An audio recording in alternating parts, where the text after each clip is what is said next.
Mr. Karthik on stage. 94.3 My FM से जो RJ Kartik हैं वो अब स्टेज पर आ रहे हैं अपनी कुछ कहानियां आपके सामने लेकर, तो वही तसल्ली से तस्दीक से इन्हें सुनते हैं। मिस्टर कार्तिक।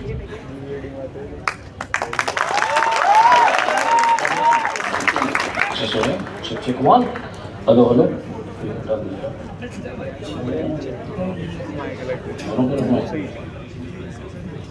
Check one.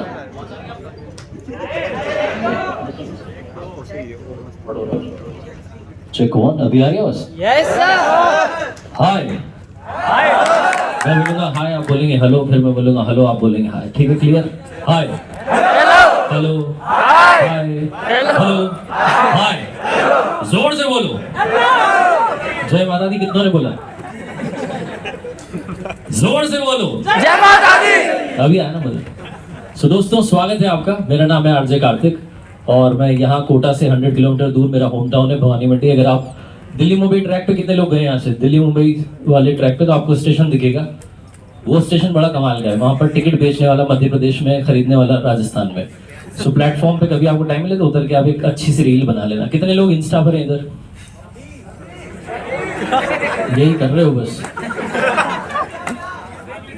मैं जब जयपुर पहुंचा पढ़ने के लिए, तो मैं अपनी एक छोटा सा किस्सा सुनाता हूँ शुरू में।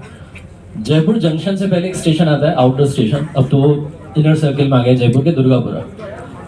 तो मुझे एक ने कहा कि, मैंने पूछा भाई ये ट्रेन रुकेगी? उसने कहा तो नहीं रुकेगी।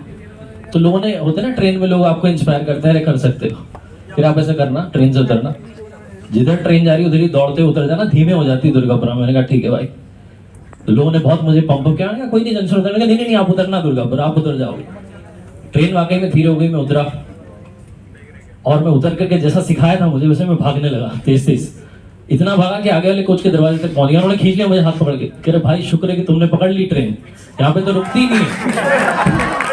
तो कई बारी लोग जो है बहुत ज्यादा साथ दे देते हैं आपका, लेकिन ये सब तब होता है असल जीवन में जब आप बहुत आगे बढ़ चुके होते हैं।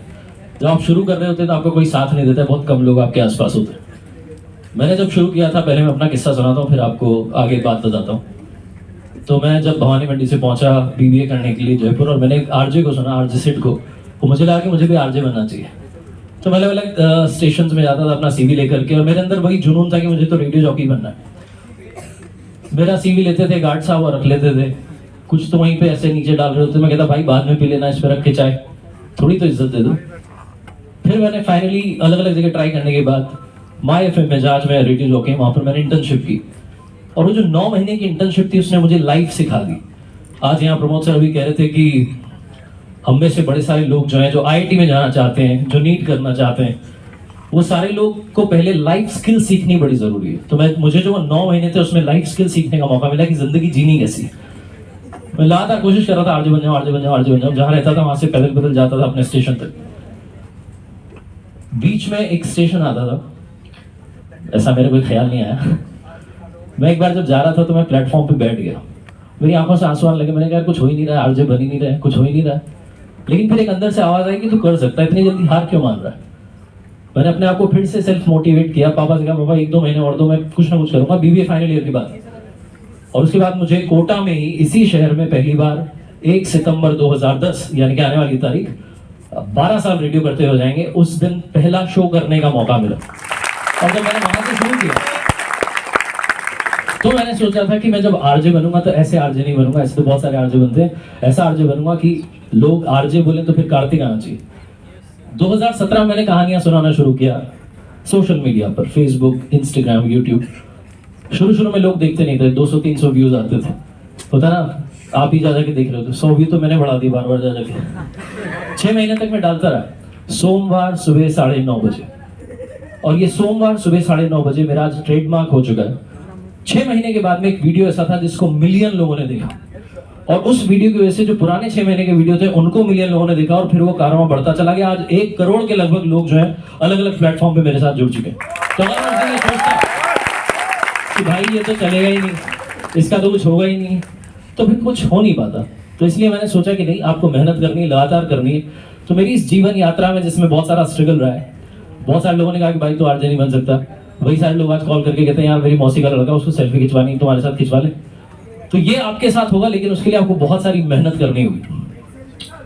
किसी ने बड़े कमाल की बात कही है कि मंजिलें उन्हें नहीं मिलती जिनके ख्वाब बड़े होते हैं, मंजिलें उन्हें मिलती हैं जो जिद पर अड़े होते हैं। भगवान गौतम बुद्ध की कहानी सुनाता हूं आपको। कहानी सुनने के लिए तैयार है? भगवान गौतम बुद्ध की कहानी, एक लड़का था और वो सेठ के यहाँ पे नौकरी कर रहा था। पुराने जमाने की बात है। वो आता था, वो सोचता था मेरी जिंदगी क्या है, कुछ भी नहीं हो रहा जिंदगी में, जाता हूँ थोड़ा बहुत पैसा मिलता है। उसे किसी ने कहा कि आप भगवान गौतम बुद्ध से जाकर के मिलो, आपकी जिंदगी का उद्धार कर देंगे। उसने कहा ठीक है। लंबी यात्रा थी, उसने यात्रा शुरू की। पहला दिन हुआ, शाम हो गई। उसने कहा कहाँ रुके? तो एक हवेली में रुका।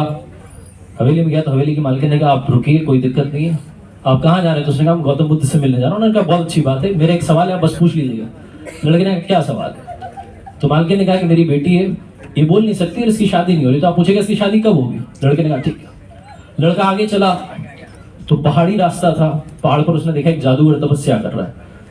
जादूगर से मिला, उसने कहा कि मुझे भगवान गौतम बुद्ध के पास जाना है, थोड़ा रास्ता बताइए किधर से आश्रम आएगा। तो जादूगर ने कहा वाह यार तुम तो बड़ी अच्छी जगह जा रहे हो, मेरा एक सवाल है पूछ लेना। उन्होंने कहा क्या सवाल है? जादूगर ने कहा कि मैं स्वर्ग जाना चाहता हूँ, जा नहीं पा रहा। लड़के ने कहा ठीक। जादू की छड़ी उसने घुमाई, पहाड़ पार करा दिया। अब लड़का जहाँ पहुंचा एक दरिया था, दरिया में एक कछुआ था। कछुए से भी यही बातचीत हुई। तो उसने कहा कि मैं भगवान गौतम बुद्ध के पास जा रहा हूँ। कछुए ने कहा कि ठीक है, आप बस एक काम कीजिएगा, मेरा एक सवाल पूछ लीजिएगा कि मैं ड्रैगन कब बनूंगा। लड़के ने कहा ठीक। लड़का आश्रम में पहुंचा। शाम का समय था, प्रवचन चल रहा था। भगवान गौतम बुद्ध ने जब प्रवचन खत्म किया तो उन्होंने कहा कि आप में से कोई भी 3-3 सवाल पूछ सकते हो। अब लड़के के पास में 4 सवाल थे। पहला खुद का, मेरा क्या होगा। दूसरा हवेली की मालकिन का, किसकी शादी कब होगी बेटी की। तीसरा जादूगर का, कि स्वर्ग कब जाएगा। और चौथा कछुए का, कि ड्रैगन कब बनेगा। लड़के ने सोचा यार मालकिन की बेटी जो है वो बड़ी भी हो गई, शादी भी नहीं हो रही, बोल भी नहीं पा रही है, पता नहीं क्या होगा, उसका सवाल इंपॉर्टेंट है। फिर लड़के ने सोचा कि जादूगर बरसों से तपस्या कर रहा है बेचारा, वो भी परेशान है, पहाड़ में बैठा हुआ है, उसका भी सवाल इंपॉर्टेंट है। फिर उसने सोचा कि जो कछुआ है उसका भी सवाल इंपॉर्टेंट है, वो भी ड्रैगन बनना चाहता है। लड़के ने अपना सवाल ड्रॉप किया, बाकी तीनों के सवाल पूछे। जवाब लेकर के वापस गया, कछुए के पास पहुंचा। कछुए से कहा कि आप ये अपना कवच उतार दीजिए, जैसे आप ये कवच उतारेंगे वैसे ड्रैगन बन जाएंगे। जैसे ही उस कछुए ने कवच उतारा, उसमें से हीरे मोती निकले। लड़के ने वो लिए, वो कछुआ ड्रैगन बन गया। उसने कहा आपके ले जाओ, हीरे मोती मेरे काम के नहीं। जादूगर के पास गया, जादूगर को कहा कि आपके लिए, उन्होंने कहा कि आप जैसे ही जादू की छड़ी का मोह छोड़ेंगे आप स्वर्ग चले जाएंगे। उसने जैसे ही जादू की छड़ी छोड़ी, वो स्वर्ग चला गया और जाते जाते छड़ी लड़के को दे गया। लड़का जब वहां पहुंचा हवेली में और मालकिन से कहा कि आपकी बेटी की जैसे ही आप कहेंगे कि शादी होने वाली है, दूल्हा चुन लेंगे, वैसे ये लड़की बोलने लगेगी। हवेली की मालकिन ने कहा ये रहा दूल्हा, सामने तो खड़ा है। और जैसे ही उसने कहा, लड़की ने कहा, बोलना शुरू किया, कहा आप तो वही हैं जो उस दिन आए थे। उस लड़के के जीवन में हीरे मोती आ गए, उस लड़के के जीवन में जादू की छड़ी आ गई, उस लड़के के जीवन में शादी भी हो गई। एक सवाल उसने अपना छोड़ दिया, यानी कि उसने सबसे इंपॉर्टेंट चीज की त्याग कर दिया। ये कहानी वैसे एक बड़ी कहानी टाइप की है, आप कहेंगे इसमें बहुत सारे किरदार ऐसे बात कर रहे हैं, लेकिन ये कहानी बहुत इंपॉर्टेंट बात सिखाती है कि लड़के ने त्याग कर दिया, अपना सवाल छोड़ दिया। उसने अपना सवाल छोड़ करके बाकी सबके सवाल पूछ लिए। आपको भी त्याग करना पड़ेगा उस मीठी नींद का जो सुबह सुबह आ रही होती है। आपको भी त्याग करना पड़ेगा उस चैट का जो आप करते चले जाते हैं, करते चले जाते हैं, करते। कितने लोग ऐसे चैट में फंस गए? कईयों को तो बाद में पता चलता है कि जिस लड़के से बात कर रहे थे वो लड़का ही था।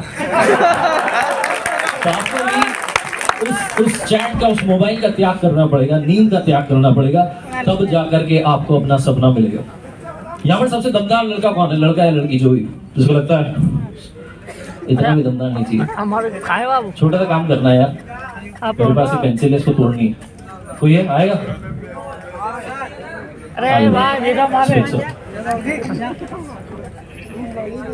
इस पेंसिल को आपको शार्प भी करनी है, फिर तोड़ना भी है, ठीक है जी? जल्दी आ जाओ क्विकली, मेरे पास शार्पनर है। अरे नहीं नहीं, लीजिए क्विकली। क्या नाम है आपका? राघव। राघव, क्या बनना चाहते हैं? टीचर। टीचर बनना चाहते हैं? आप तैयारी नहीं कर रहे हैं इसकी? सर मैं देखा आपको तो उसके बाद आया हूँ। अच्छा, क्या बात है, थैंक यू। जल्दी से कीजिए, हो गई? ठीक है। अभी इस पेंसिल को आप 2 टुकड़ों में तोड़ दीजिए, 2 हिस्से कर दीजिए इसके। ये वाला हिस्सा काम का है? काम का है? कैसे काम का है? कर सकते हैं इससे? वापस से सर मतलब वापस से ये कर आप कर सकते हैं, कर दो फिर। ये सेम आपके साथ हो रहा है। ये जो पेंसिल थी, ये आप रखिए, आप जाइए, थैंक यू, पेंसिल भी आपको मुबारक हो। एक बार मैं, ये जो पेंसिल थी ये आपकी लाइफ है।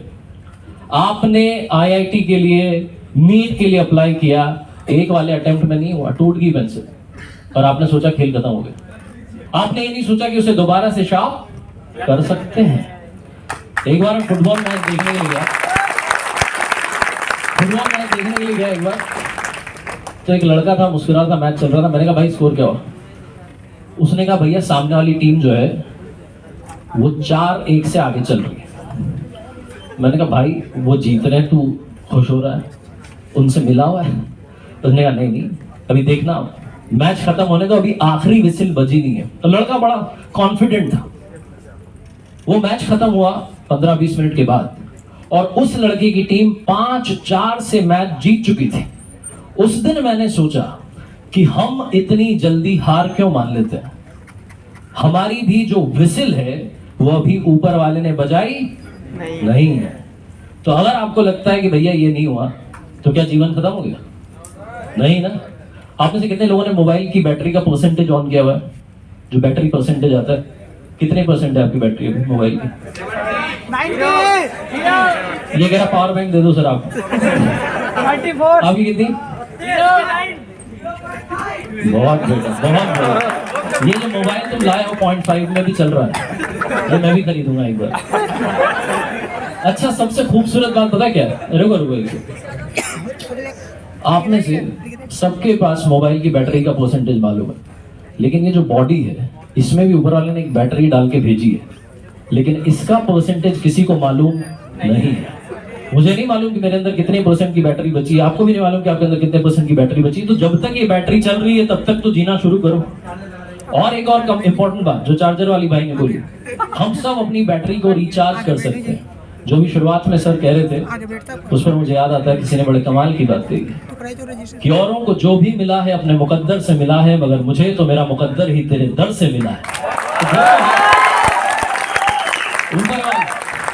तो तेरे दर पर जाने से पहले मैं बड़ा कमजोर होता हूँ, मगर तेरी दहलीज को छूते ही मैं कुछ और होता हूँ।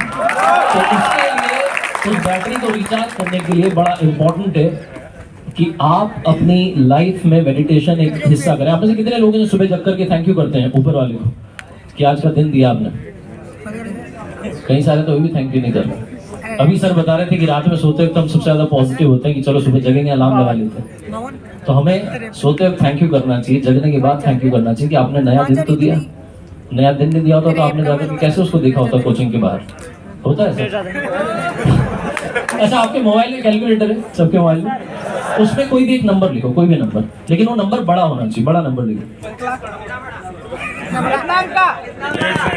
कितना ही बड़ा नंबर जो आपको लगता है आपके हिसाब से जो बड़ा नंबर है वो नंबर लिखो मोबाइल के कैलकुलेटर में।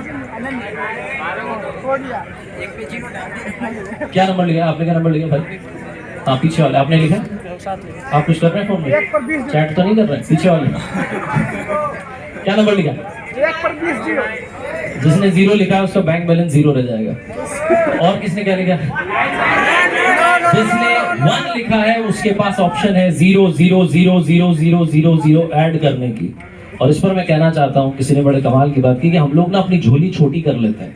कई बार देने वाला तो बहुत कुछ देना चाहता है, हमें ऐसा लगता है 2 महीने के बाद क्या नंबर नहीं आ रहे, मेरा तो कुछ होगा ही नहीं। हम अपना प्लान चेंज कर लेते हैं, हम कहते हैं चलो छोड़ो, अब तो मेरा होगा ही नहीं, मैं तो ऐसे ही 12th करके यहाँ से निकलूंगा, कोटा से अपने घर जाऊंगा। ऐसा किसी के साथ होता है? किसी को लगता है ऐसा कि मेरा नहीं होगा? कितने लोग हैं यहाँ पे जिनको लगता है कि मेरा नहीं होगा? आपको लगता है सर? डिसाइडेड है आपका? तो आए क्यों हैं आप? क्या सोच थी वहां से जब चले थे? कोशिश करने आए तो फिर ऐसा क्यों लग रहा है कि नहीं होगा? एक छोटी सी कहानी सुनाता हूं, बहुत ध्यान से सुनिएगा।